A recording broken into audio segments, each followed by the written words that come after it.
जय हिंद एवरीवन। तो देखिए एथिक्स जीएस पेपर 4 में आयोग एक फिक्स फॉर्मेट पे क्वेश्चन पूछता है कि दो वैल्यूज या इमोशंस या भावनाओं के बीच क्या करिए, अंतर स्पष्ट कीजिए।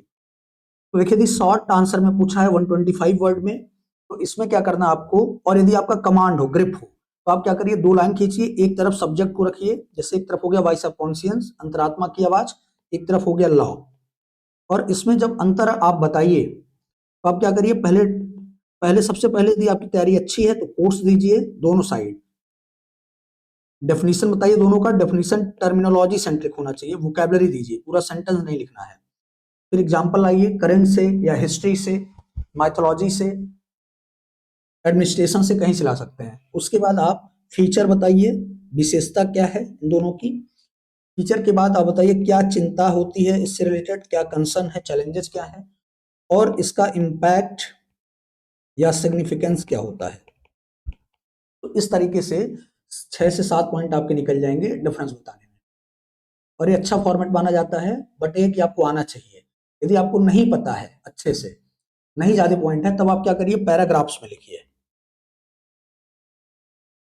तो पैराग्राफ्स में जब लिखिए आप, तो उसमें क्या करिए कि हर एक पर 2 से 3 पैराग्राफ लिखना है, 3 से 4 लाइन का। और वही डेफिनेशन, एग्जाम्पल और उसका कंसर्न क्या है, स्पेशली आप एडमिनिस्ट्रेशन से लिंक कर दिया करिए।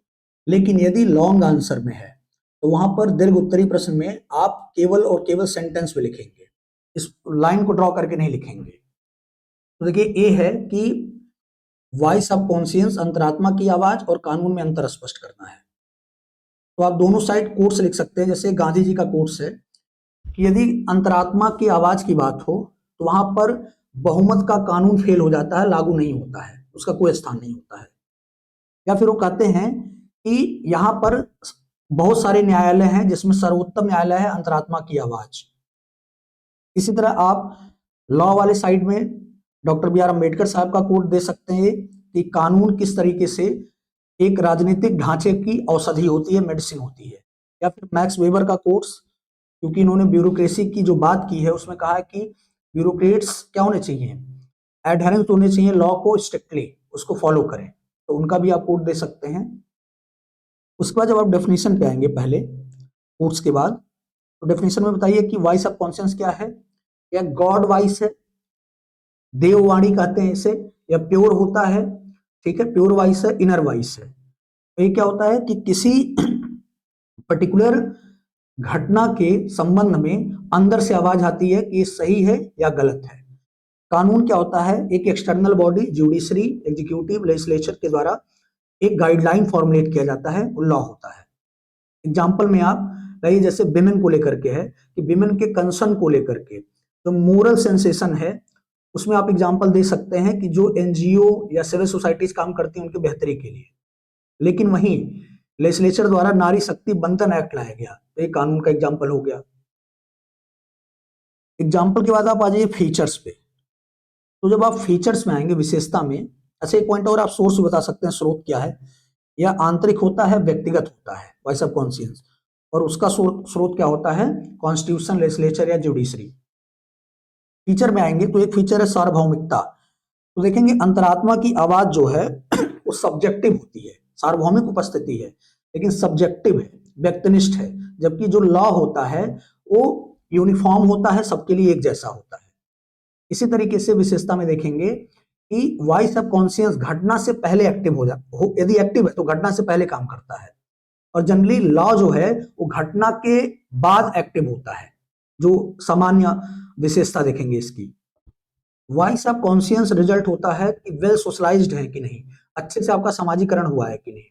लेकिन कानून जो है वो सिविक सेंस पे डिपेंड करता है कि आपका नागरिक मूल्य कितना स्ट्रांग है, कानून का अनुपालन किस तरीके से आप करेंगे, इस पे डिपेंड करेगा, फंडामेंटल ड्यूटी को कैसे आप मानेंगे।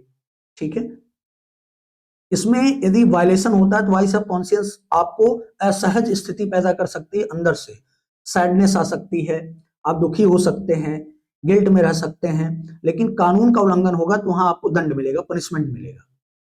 एनफोर्समेंट की बात करें तो ये सेल्फ एनफोर्स्ड होता है, जो आपका वॉइस ऑफ कॉन्शियंस है, इसके लिए अलग से रिसोर्स की जरूरत नहीं है।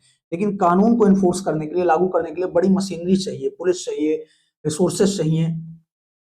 इसी तरीके से सिचुएशन बेस्ड अलग अलग रिस्पॉन्स होता है, सिचुएशनल रिस्पॉन्स होता है वॉइस सबकॉन्शियस में, और यह कोडिफाइड होता है, यह क्या है, एक संहिता की तरह होता है, कानून। अब देखिए प्रेरणा की बात करें तो इससे इनर सेटिस्फेक्शन मिलता है यदि सही से आपका वॉइस सबकॉन्शियस एक्टिव है, और यहाँ पर फियर होता है पनिशमेंट का। इसी तरीके से चैलेंज की बात करें, नहीं पहले आप सिग्निफिकेंस की बात करिए कि क्या फायदा है इसका। तो वॉइस सबकॉन्शियस क्या करता है, आपको पर्सनल लाइफ में गलत काम करने से रोकता है, और एक पब्लिक सर्वेंट के रूप में आपको कॉन्स्टिट्यूशनलिज्म, संविधानवाद, और कॉन्स्टिट्यूशनल मोरालिटी, संवैधानिक नैतिकता के लिए प्रेरित करता है, उसका पालन करने के लिए।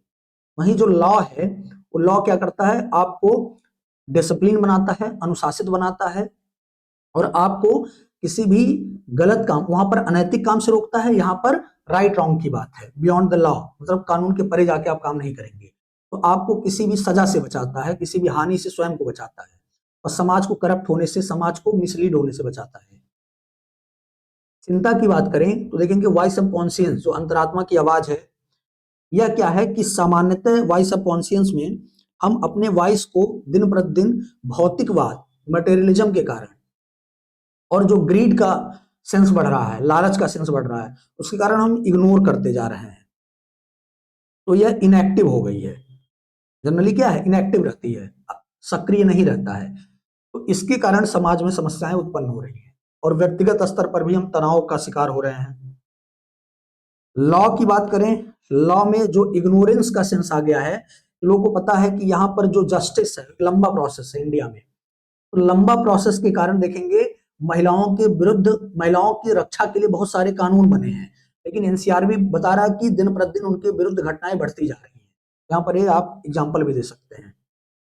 एक और वैल्यू एडिशन कर सकते हैं आप इसमें, एक तरफ बना दीजिए आप वॉइस सबकॉन्शियस, और एक तरफ आप बनाइए लॉ। आप इसको इस तरीके से बनाइए, देखिए वॉइस सबकॉन्शियस हो गया ये, और ये हो गया लॉ। ये जो इंटरसेक्ट कर रहा है, दोनों का मिलन मिलन बिंदु है वीसी प्लस लॉ। ये क्या है, बेटरमेंट ऑफ सोसाइटी और एडमिनिस्ट्रेशन के लिए अच्छा होता है, तो इससे आपका मार्क्स बढ़ सकता है।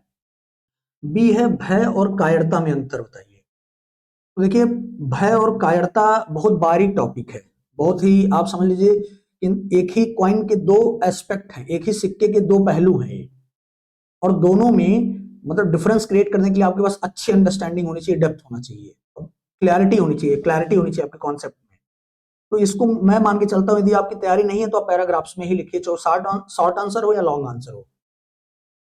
फिर देखिए क्या है, कोर्स आपको देना हो तो आप बता सकते हैं कि अरस्तु कहते हैं कि भविष्य में आशंका के घटित होने का मतलब कि ऐसा बुरा चीज घटित हो सकता है, उससे जो हमारा इमोशन एक्टिव होता है वो क्या कहलाता है, भय। यानी संभावित खतरे, इमेजिन्ड एक थ्रेट है, उसके प्रति जो हमारा रिएक्शन होता है, प्रतिक्रिया होता है, वो क्या होता है आपका फियर। और यह जो है एक नकारात्मक नकारात्मक भावना है, जिसमें हम क्या करते हैं, व्यक्तिगत हित के लिए, व्यक्तिगत हित के लिए, स्वहित के लिए निर्णय लेते हैं, वो भी दूसरे के हानि के शर्त पर।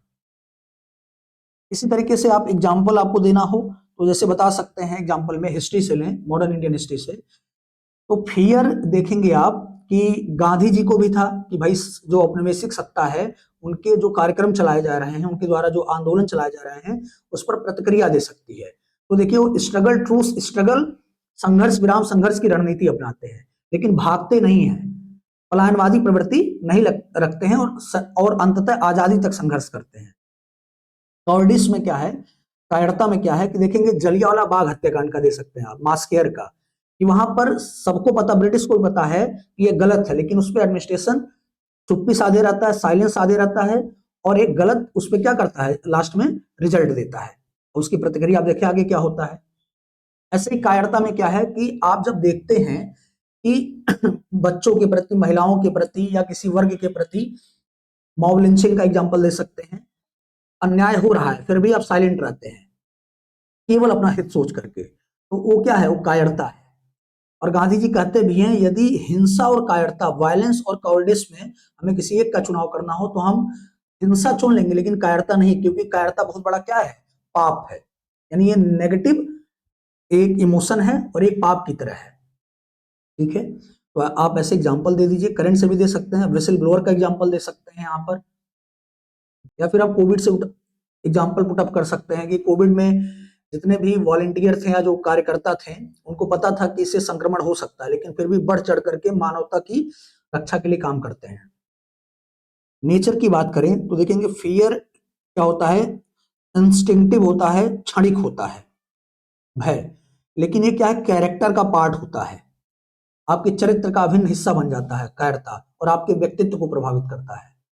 यह स्वाभाविक है, नेचर में एक स्वाभाविक है, यह बायोलॉजिकल रिएक्शन भी होता है, मतलब एक बायोलॉजिकल प्रक्रिया है, स्वाभाविक है, लेकिन यह स्वाभाविक नहीं है, ये इंटेंशनल है एक तरीके से जो कायरता है, इसका आप चुनाव करते हैं, बाई चॉइस होता है।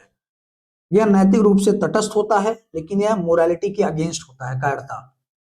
फियर आपको प्री इवैल्यूएशन के लिए एक्टिवेट करता है, सक्रिय बनाता है कि जो काम आप करने जा रहे हैं उसका क्या परिणाम आएगा पक्ष विपक्ष में। तो यह विवेक यानी आपको रैशनल बनाता है, सावधान बनाता है, लेकिन यह हरदम सत्ता के करीब जाता है। कायरता अपनी रक्षा के लिए अत्यधिक दोहन करता है, अन्याय को बढ़ाता है और अन्याय को, इनजस्टिस को इंस्टीट्यूशनलाइज करता है, संस्थागत बनाता है। आप देखेंगे इम्प्लीकेशन की बात करें तो भय आपको एक संवेदनशील नेतृत्व प्रदान करता है, मतलब आपकी लीडरशिप को सेंसिटिव बनाता है, जबकि कायरता क्या बनाता है कि आपके लीडरशिप के जो वर्च्यू है, जो गुण है, उसको कमजोर करता है। ऐसे बहुत सारे इम्प्लीकेशन है, आप एडमिनिस्ट्रेशन, पर्सनल लाइफ इसमें दे सकते हैं कि आप पे लोगों का ट्रस्ट। फियर से क्या होता है, आपका एक्शन जस्टिफाई हो सकता है, उसमें लोग आपसे जुड़ेंगे कि बहुत व्यक्ति सोच समझ कर डिसीजन लेता है, लेकिन एक बार किसी को लगा कि कायर व्यक्ति है तो आपको कह सकते हैं कि नेतृत्व को आपके प्रभावित करेगा और आप एक कारवां नहीं बना सकते हैं। तो इस तरह रहा ये अंतर। अब देखिए इसमें महत्वपूर्ण चीज क्या है, इमोशनल इंटेलिजेंस का प्रयोग, या आप तुरंत डिसाइड कर लीजिए कि कितनी क्लैरिटी है, कितना डेप्थ है, उसी हिसाब से आप पॉइंट या पैरा में लिखिए। और महत्वपूर्ण इसके लिए ये है कि यहाँ पर आप प्रैक्टिस बार बार करिए, क्योंकि हर वैल्यू जो है एक जैसा दिखेगा, हर इमोशन जो टॉपिक दिया रहेगा एक जैसा दिखेगा, तो जहां भी आप लिखेंगे सिमिलर पॉइंट रिपीट होते हैं। तो इससे बचने के लिए आप क्या करिए, प्री प्रैक्टिस करिए और फीडबैक लीजिए उस पर। जय हिंद, धन्यवाद।